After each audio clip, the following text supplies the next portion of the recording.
Yayithonga phansi endaweni lakhazula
Hallelujah.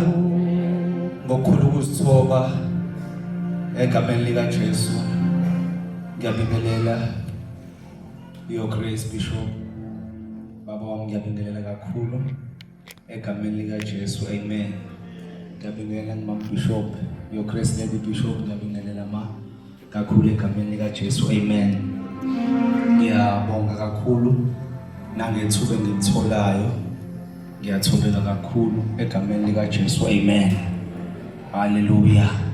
Ngiyabingelela Dokotela uNdlela egameni lika Jesu mfundisi uDube ngiyabingelela egameni lika Jesu abapostoli bonke abakhona ngiyabingelela ngiyathobeka abapostoli bonke kanye nomama bapostoli ngiyabingelela egameni lika Jesu abafundisi bonke abakhona ngiyabingelela egameni lika Jesu nomama befundisi ngiyabingelela. Ngibingelele abavangeli nomama bavangeli ngiyabingelela odokotela bonke egameni lika Jesu amen. Ngibingelela abefundisikazi nabavangeli egameni lika Jesu amen. Hallelujah. Ngiyahlonipha kakhulu egameni lika Jesu amen. Ngibingelela omama bonke abakhona, ngibingelela obaba bonke abakhona egameni lika Jesu, sisi obhuti ngiyabingelela isonto sikole egameni lika Jesu amen. Executive ngiyabingelela egameni lika Jesu ngiyabingelela abafowethu abahlabelela umphathi ohlelo abafowethu abadlalela ngiyabingelela ama-ushers ngiyabingelela kumvangeli egameni lika Jesu amen. Apostoli ngiyabingelela kakhulu egameni lika Jesu amen. Ngiyacela abazali sithatha amabhayibheli ethu sivulele Exodus chapter 13 verse 17 17 18 no 19. Exodus chapter 13 verse number 17 18 19. Amen. Ngiyacela ungasanifundele egameni lika Jesu. Ngiyabingelela kumngami kubazalwane egameni lika Jesu kwimanzi yami. Ingcwayi yami ngiyabingelela egameni lika Jesu amen. Umngami ke lo amen.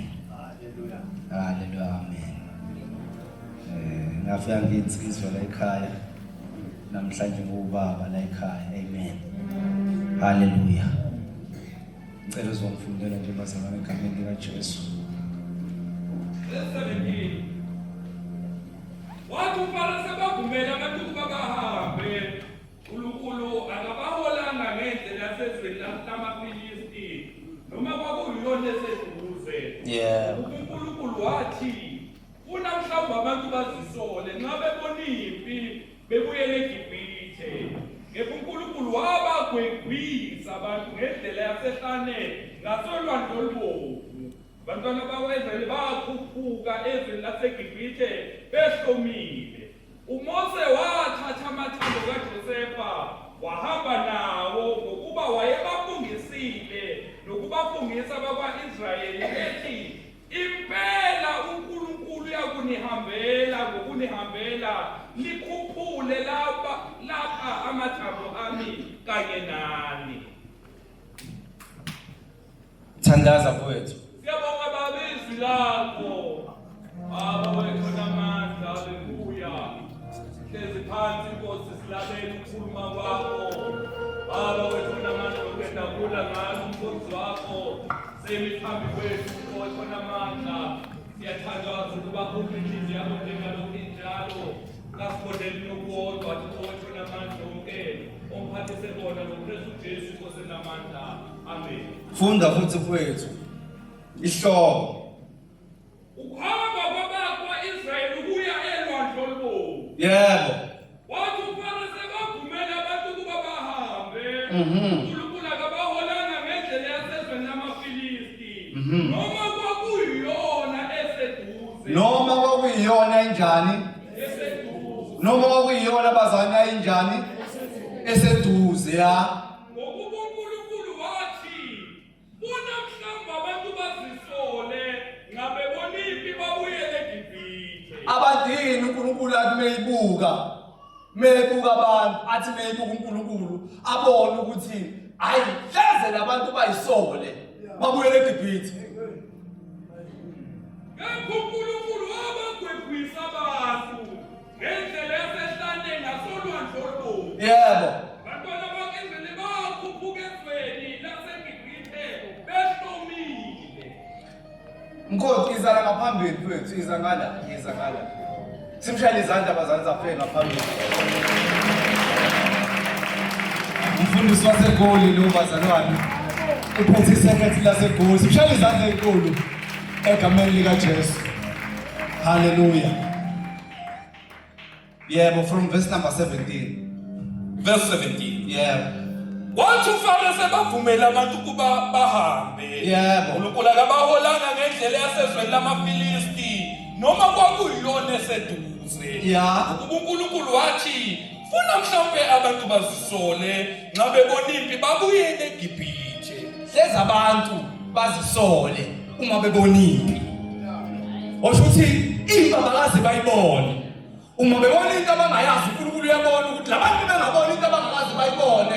La bakhiphe khona mina ukhumbula ukuthi uma befana baphuma eGibhithe uNkulunkulu wayekade okay uyidla ibazalwane isizwe sesithembiso right. So uNkulunkulu wabafaka eGibhithe ukuze abandise abakhulise kuze kushaye isikhathi ayekade esikhulumile ukuthi uzobakhipha ngaso. Lezo bazalwane kwakhulunyiwe kuthiwa bazohlala 400 years kuphi bazalwane eGibhithe kodwa bazange bahlala 400 years bahlala 430 years. Lo 430 uNkulunkulu 400 uNkulunkulu akade ekhulume ngawo kwakade ku400 wenhlupheko.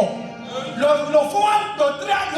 30 years lo kwakade ngawona wenhlupheko kwakade kokuhlala kahle ngoba kwakusakhona uJosefa kanye noJakobe bazalwane okuyibona abenza ukuthi kube lula ukuthi abangene khona enkulu uJosefa ukuthi wathi lephethe eGibhithe azana noFaro ku right lezo bazalwane. So kwaba right bahlala kahle lo 30 years kodwa lithi iBhayibheli Exodus mongenisa lithi ama-Israyeli baphenduka igqila. Into baphenduka igqila lithi balisho lithi kwadlula isizukulwane sikaJosefa bonke lezo zizukulwane badlula kwase kuvela inkosi entsha eGibhithe engamazi uFaro odlule kanye noJosefa nezimweni inhlalakahle yabo.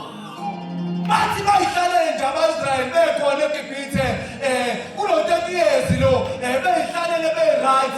Lithi iBhayibheli kwathi ehleleni sobukhosi uFaro omusha wathi bebabuka wabona ukuthi ayingeke labantu laba uma bengahlangana nezitha zethu bangasivukela basibulala. Uyazikhuluma ngabantu abayihlalele Nkosi yami abayikhonzelayo abayisebenzela abanganakile kodwa kwazi ukuthi uFaro bebabuka uyababona ukuthi abazazi kodwa yena uyababona. Yini engisasana kulandele noma ulala ungathandazile kodwa ibona ukuthi wena ungayibona ukuthi ubani noma ungayinakile ungazazi uphila noma kanjani noma iqiniso useqinisweni usuneza iqiniso noma kanjani uyasatha nje unganakile nje uma ungayinaka lento ungaba ingozi kuye.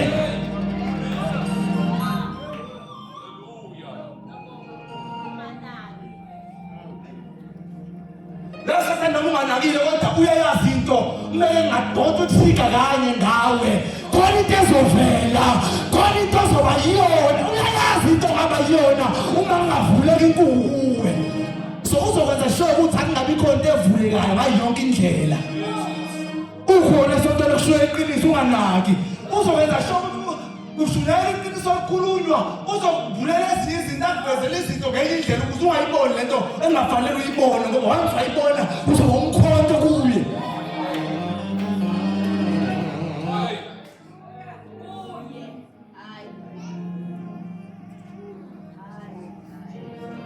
Hallelujah.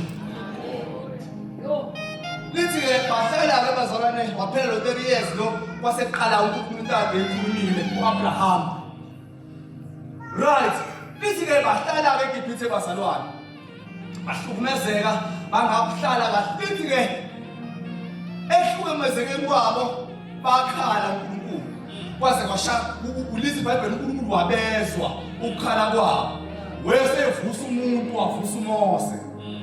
Sihamba ke bazali size sifika kulelizo sifundile ukuthi ke sebe isihloko sakho sithi ukuhamba kwabaIsrayeli ukuyelwa ndlulubovu. Lithi iBhayibheli uNkulunkulu wathi esebadedele sebephumile sebesendleleni sebehamba. No. uNkulunkulu nginamandla wonke okwenza yonke into yenzeke. Bengingabakhipha ngibahambisa ngendlela shortcut kodwa no man uma beboniphi ngoba uNkulunkulu uyasazi indlela enza ngayo uNkulunkulu empilweni zethu uyenza ngendlela ukuthi uyasazi. uNkulunkulu uyayazi into yokuqala neyokugcina for wena. Yabona ukuthi yokuqala kuwe kodwa uNkulunkulu yokugcina bebuka sese. Uyawazi umthandazo wakho uNkulunkulu kodwa uyazi ukuthi lento ithandazo nayo yokugcina. Uyayazi into yokuqala uyayazi into yokugcina. Unobabuka nje noma Gibhithe usafezizwa ekade ekhulumile uNkulunkulu. Ngoba uNkulunkulu uyalinda izwi lakho balenze. Mase sebesendleleni wathi no. Bagqoka kahle bona, bagqoka suit and tie, bagqoka iziketi ezinhle kodwa no. Wala wathi ngeke ngize ngibayise ushortcut. uNkulunkulu unawo shortcut. Wathi no ngeke ngize umpostoli wami uNkulunkulu unawo shortcut. Awubazalwane uNkulunkulu unawo shortcut. Awubamfundisa umngadi. uNkulunkulu bekulula nje asifohlise asifikise la sifuna ukufika khona kodwa no. Awunala tshela ukuthi uyakhona kodwa no. Afuna uNkulunkulu kube ngalo ndlela leyo. Uyafuna sifike la sokhona. Kodwa kunendlela afuna ukusihambisa ngayo. Hayi le cabanga ukuthi yona. Cabanga ukuthi abantu bashite iqiniso lelazo. Bayabona ukuthi iqiniso lithatha kude. Hallelujah. Uzothatha kude. Uyazi into yakho mawumisa iqiniso nje. Mawuthi umisimvusele mawumisa la khonza khona mawumisa into obendala uyazi ukuthi kuba njani. Uyazi abantu abafuna kanjani iqiniso. Uyazi into eqiniso ayihambi. Into eqiniso ayigijima ayisheshi. Ayisheshi kodwa ayisheshi into eqiniso. Into eqiniso nje ayiwona umlilo ovuthayo. Thatha isikhathi. Iyaphela iyalindwa yabo rice lesheshe ukuvuthwa kodwa isitambu asidingi isitofu sidinga amalahle.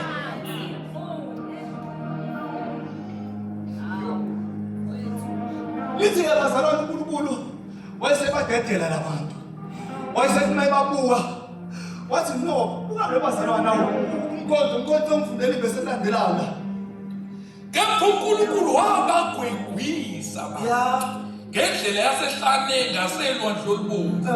Abantwana bakezile bakhuphuka ezweni laseGibhithe behlomile. Nezwa bazalwane lithi iBhayibheli bakhuphuka ngendlela yabo bazalwane. Bakhuphuka ngendlela yaseGibhithe benjani? Behlomile. Kodwa uNkulunkulu mebabuya babuka uyabazi ukuthi ibaba yazi kodwa bahlomile.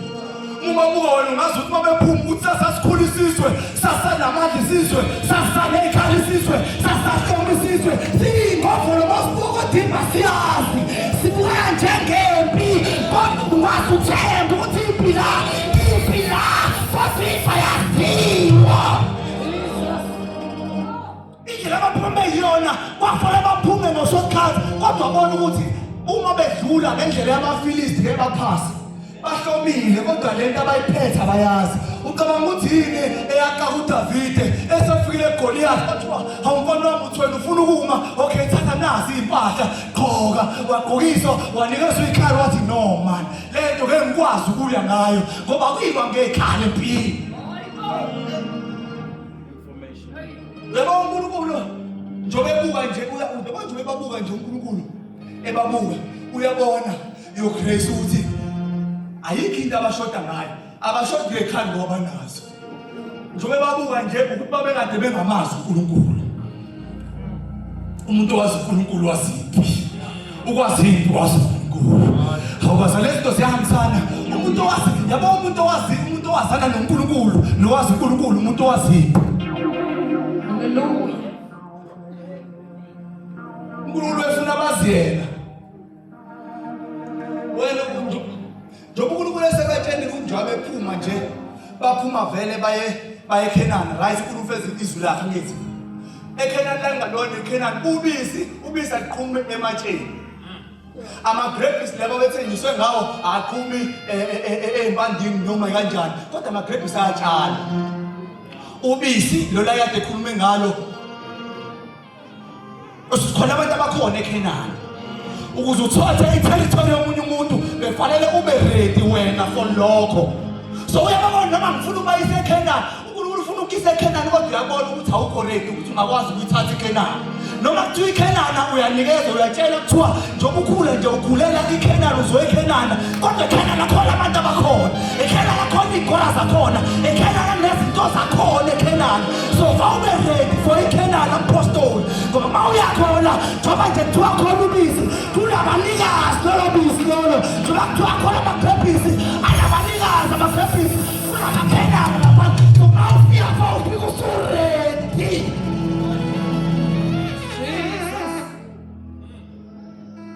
Lento uma usuhambile endaweni noma nje kuthiwa endaweni akaze kukhulunywa kuthiwa nje labantu abasindisiwe bayafela. Kuthiwa labantu abasindisiwe bawukuthi. Kuthiwa labantu abasindisiwe bawukuthi angithi. Kuthiwa labantu abakhonza uJesu nje kanjani bawukuthi nokuthi. So webazalwane uNkulunkulu akwazi ukuthi akhiphe le ndaweni ungekho right. Before ube khona izinto ozaziyo osifundayo.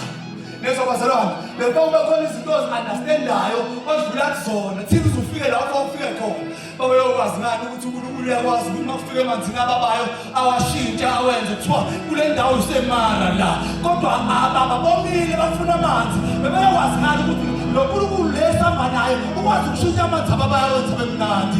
Bebazi ngani ukuthi babehamba endaweni ehlane la kungadayisi khona isicathulo la kungathumeka khona uflo bantu ishona bazalothi ungicathulo. Bebeyokwazi ngani ukuthi bayakwazi ukuhamba ngesicathulo iminyaka singagugi. Babeyokwazi ngani ukuthi ingubo abayigqokile bayakwazi ukuhamba ngayo ehlane ingagugi. Bebazi ngani babeyokwazi ngani ukuthi ehlane uyakwazi ukuhamba ehlane engazange kupheke umuntu kudliwe ngakusasa kudliwe. Bebeyokwazi ngani ehlane ukuthi uNkulunkulu uyakwazi ukuletha inyama.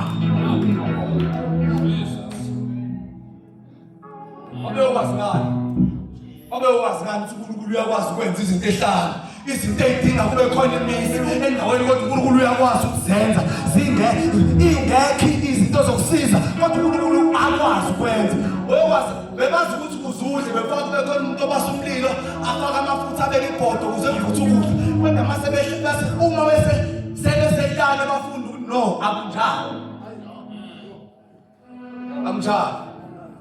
akunjalo lahlani wangalibone le ndlela ekwambahanje kuliwo kodwa le ndlela ekwakhanje kufunda ukuthi uNkulunkulu ubani.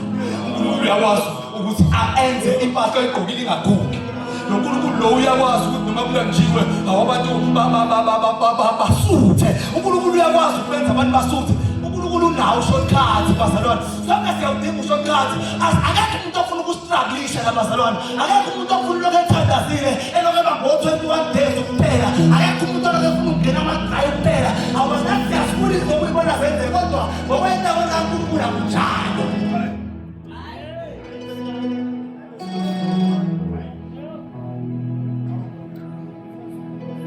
Bethaba uNkulunkulu akekho ufele umbuko. Uthi wafika abahlalise 400 years eGibhithe behlukumezekile. Uma sefanele kuphunywa futhi sekwesinye isikhathi futhi sekusehlane futhi again. Another 40 years.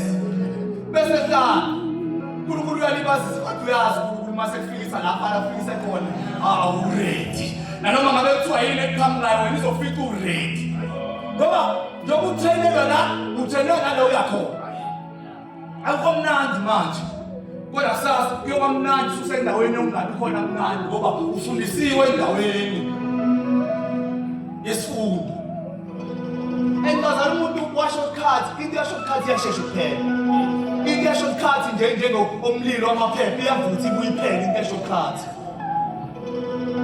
into ya-shortcut ama-easy come ama-easy go into ya-shortcut into ya-shortcut iyathandeka mungabuza nje ukuthi abanye abathize ababebizwa ngezinto ey'thize baphelelaphi basuke bayela u-shortcut awubazali awubanga kuthandi kwe-Mozambique ngibuya e-Mozambique nami sengithi fire angayisebenzi kanjalo kwinto kaNkulunkulu lento kamfaka kaNkulunkulu ikhona kodwa uyavaya akala wafaya awuyopheza kala kwi-Mercedes khona la kudlulwa khona kala ufika kwi-Mercedes masithiwa ngazi ukuthi ukhonza nge-Mercedes akukho nge-Mercedes athi ngogoba ayikho ngogobo le anointing ayikho ngayo hayi bazalwane ayikho nge-anointing hayi ayikho nge-anointing ukuthi three double portion ayikho nge-double portion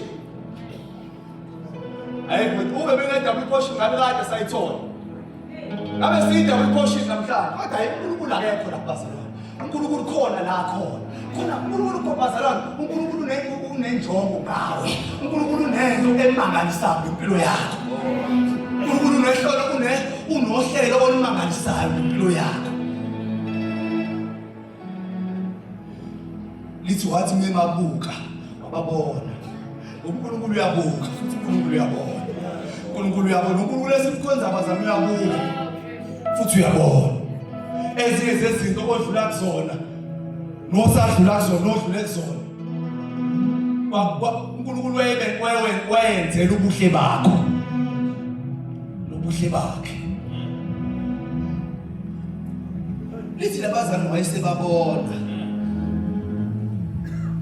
ukuthi bona baphume behlomile beyingovolo bengedika yonke indlela kodwa uNkulunkulu wababona wathi no indlela enginayo mina ikhona ka-shortcut wathi ngeke ngibahambise ngo-shortcut kodwa ngizobahambisa ngendlela futhi yomuntu 40 years ukuze bazi babayokwazi ngani babayothathaphi lento kaMoses ukuthi ulwandle olubovu luyavulela kukhona uJoshua la ngemva kwabo uJoshua yazi ngani lonto ukuthi iJordani liyanyatheleka limi wayezoyithathaphi engazange ayibone ubaba wabo befanele ayibone ubaba wakhe ayibone ubaba wakhe ayikhomba ivuleka athi belandela kubaba wayikhomba wayikhomba kuphi wayikhomba esehlane ongazange uyibone ehlane awazi ukuyibona ingasekho ehlane uyiqala ehlane kuqala ayiphapheleki lento lithi iBhayibheli khona indoda yathi ithi iyazama ibeke izandla kwathiwa uPawulos yabazi wena uba wena ngoba lento ayizange ihambe komkhulu wakhona ucabanga ukuthi uPawulos uvuke nje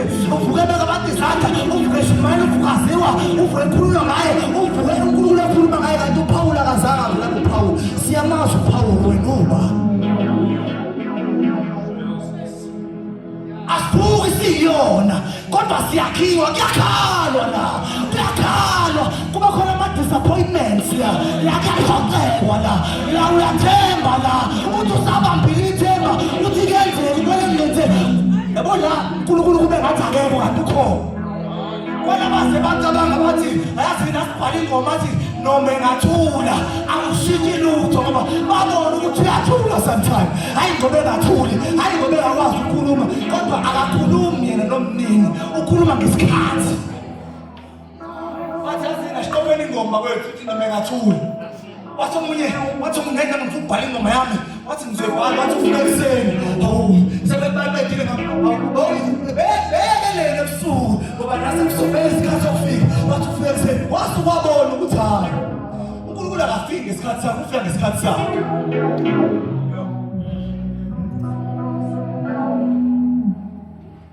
bambelela nje uMbishop lelo kethe 21 days musukeka lo bambela uzakusahambeka bambelela wena akakazi isikhathi sakho kusayisikhathi sakhe webazalwane akekho umuntu ongavimba isikhathi sakhe akekho umuntu ongavimba isikhathi sakhe yebo uma kusayisikhathi sokuthi usasehlane webazalwane yebo uma usasehlane akufuneki sifundele ukushumayela uNkulunkulu ufuna sifundele sazane naye sazi yena siqonde ngoba yethu into ongakwazi ufike ume ngayo kubantu ungathini kubantu ungazi yena methi uyakhipha umjoga angafika athini ngobani engazali naye ngoba kuwona ukhuluma bodwa ukuthi bonakala ukuthi hayi ngapela uthunyiwe ngapela uhamba la ihlane kuyakhala la ihlane kumnandi kodwa la ihlane lakubonakala khona amandla kaNkulunkulu la ihlane kwakhiwa intombi la ihlane kwakhiwa ubaba la ihlane kwakhiwa indoda la ihlane kwakhiwa insizwa la ihlane kwakhiwa ubaba lezo bazalwane la ihlane kwakhiwa ngophethe ibandla noma bekujikela kodwa ngoba wazana nawe yani yebo makuthiwa ibandla lonke liyajika anginani ibandla mina bazalwane kodwa sengiyibuka nje indaba ukuthi mawazalena noma abantu bangajika akulula ukujika ngoba umuntu obizwe uNkulunkulu uqale ukusebenza abantu bengakabi khona ubeza abantu bethi hayi solishiya le nkonzo izona imali ngeke imali inkonzo ngoba inkonzo ikhona ngafiki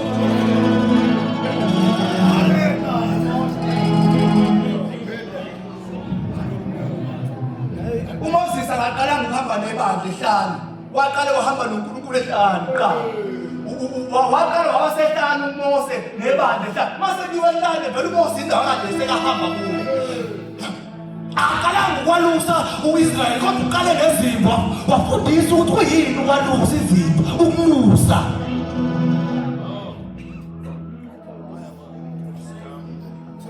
iyodwa le yasehlane ebazalwane ngeke iyodwa Mose ayifeyile lesiyashesha ukuduba skipha shepherds sishilo hawu kunendoda ebazalwane yayisehlane ngaleso sikhathi angikhohlwa le ithi le ndoda ngoba umlando sowukhona ithi le ndoda yake ayivalela ibuye enkonzweni ayivalela kodrop yangena yalala ngaphakathi yakhala ithi ayizange igcotshwe befanele ngabe inikezwe isitifiketi kodwa ayizange inikezwe yakhala ethi uNkulunkulu ubukisa ngayo yaqamba ngabe isikhathi sokuthi ayigcotshwe noma kuthiwa ayithanda ngeke isigcotshwe kodwa masebeshaya isikhathi sokugcotshwa engeke sagcotshwa kanye nabanye abantu ngoba yena wemisela ukuthi uzogcotshwa awu izinto zakhe bebasebenzele zenzeke ngendlela abantu abafanele bagcobe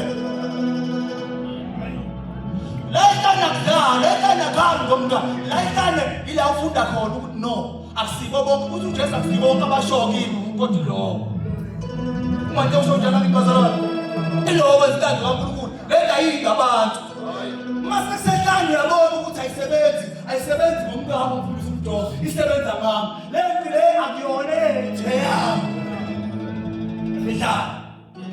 ehlane masehlane bazana amakhorasi awashayela uyabona masehlane uyakubuka abantu abanye beviliyela bejabulile usibuka kodwa yini ejabulisa abanye abantu zaba yeke bajabule ebazalwane bayeke bajabule kusayisikhathi sakho lezi futhi bazalwane akasifundeni lento ukuthi khona isithi yobuhlungu nezo bazalwane khona isithi yobuhlungu uma usahleli khona indoda yahlala lesithi yobuhlungu le noma ubuhlungu igama lawo le ndoda le uJobe lezo bazalwane yeke abasehlane nayo lithi iBhayibheli le ndoda ekade ilungile kuthiwa le ndoda le njalo bazalwane kwakuthi abantwana bami kade benzile idili bese iyabuya igijima isebehambile ifike yokuhleza bamthukile uNkulunkulu hayi bamthukile hleza yahlala le ndoda le ilungisa kwafika isikhathi sayo sokuthi ayibesehlala lithi yalahlekelwa yonke into yazasalela abantu aba-useless abazosho ukuthi mina ngisalela ukuthi ngizokubikela abantu abangasizikali ukuthi engeke isibenze lutho right kwaze nonkosikazi wayo waze wayijikele nezo bazalwane bathi ayithuka lo Nkulunkulu ufe nezo bazalwane lithi iBhayibheli uJobe kodwa ngokuzwa lithi iBhayibheli manje izwi kaNkulunkulu lithi ngangizwile ngokuzwa kwami bazalwane kwendlela kodwa manje kuqhubeka kwenzeka izinto wangafika lo uJobe esesho khona ukuthi iso lami manje ngangizwina ukuzwa endlebe kodwa manje iso lami linjani libone kanjani iso lami akade nginamathumba akade ngilahlekelwa abantwana akade ngizwile ngawe kodwa izinto ezangehlekelela ubuhlungu engadlula kubo ngaze ngakhulunywa kababangani bami nomngane wathi angithiwe kodwa ngahlala kwaze washaya isikhala lakhona ekubona khona ukuthi awufani nabanye iziphethwe washa amazwi wengiyaza wathi awumase ngiphuma mina kulento ngiyobatshela igolide uyabona ukuthi engaboni igolide kodwa mase ngiphuma ngiyobatshela igolide lenziwayo ukuze libe lihle liyakholisiswa liphaka emlilweni liyaphekwa izibuhlungu liyashepha liyakuhlwa lifakwa endaweni liyaphulwa liyasikwa liyaliyazwa liyacangathwa wazwakala ekhuluma amazwi angekasakhulunywe wonke umuntu uthi ayingene ngangizwile ngokuzwa kwendlebe ngizwa mhlawumbe ngangidlula ngizwa khulunywa kodwa manje iso lami wawulibonile hawu kodwa mase ngiphuma kulento engifana nabanye abantu engikhulumiso kwabanye abantu indlela kade ngenza ngayo ngekhathi ngizwile engizafana manje ngoba sengibonile ngoba iso lami libonile indlela engibone ngayo indlela engizophila ngayo indlela engibone ngayo indlela engizokwenza ngayo ngisaba ngale ndlela ebengizwe ngayo kodwa manje sekho indlela kade ngiphuzisina ngayo abantwana bami bekade ngingabatsheli bekade ngibalandela sebenzile kodwa manje angizobayeka ukuthi basebenze ngizobagada ngendlela ehlukile ngoba sengizwile sengibonile ngoba sengibonile sibelele nyawo siyathandaza awufane nakuqala mawuvumela ukudluliswa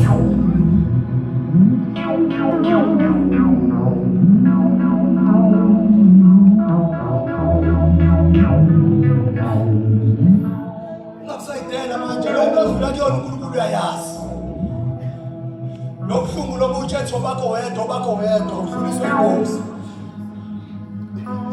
obheka lezizwe kaNkulunkulu uNkulunkulu alikho avumi kuba ulungu phezu kwamandla akho akavumi sivala amehlethu siyathandaza manje bazalwane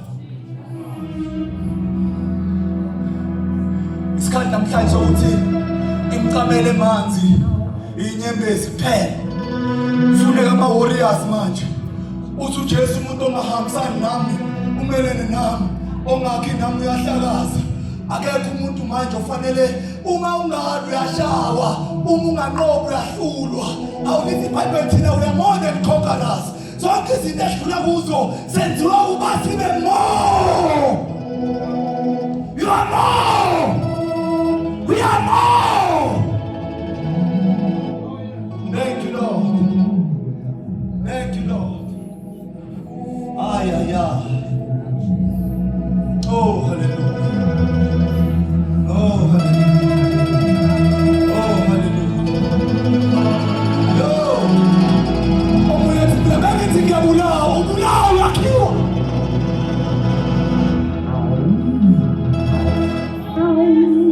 beke tingabulawa beke tingaphela nami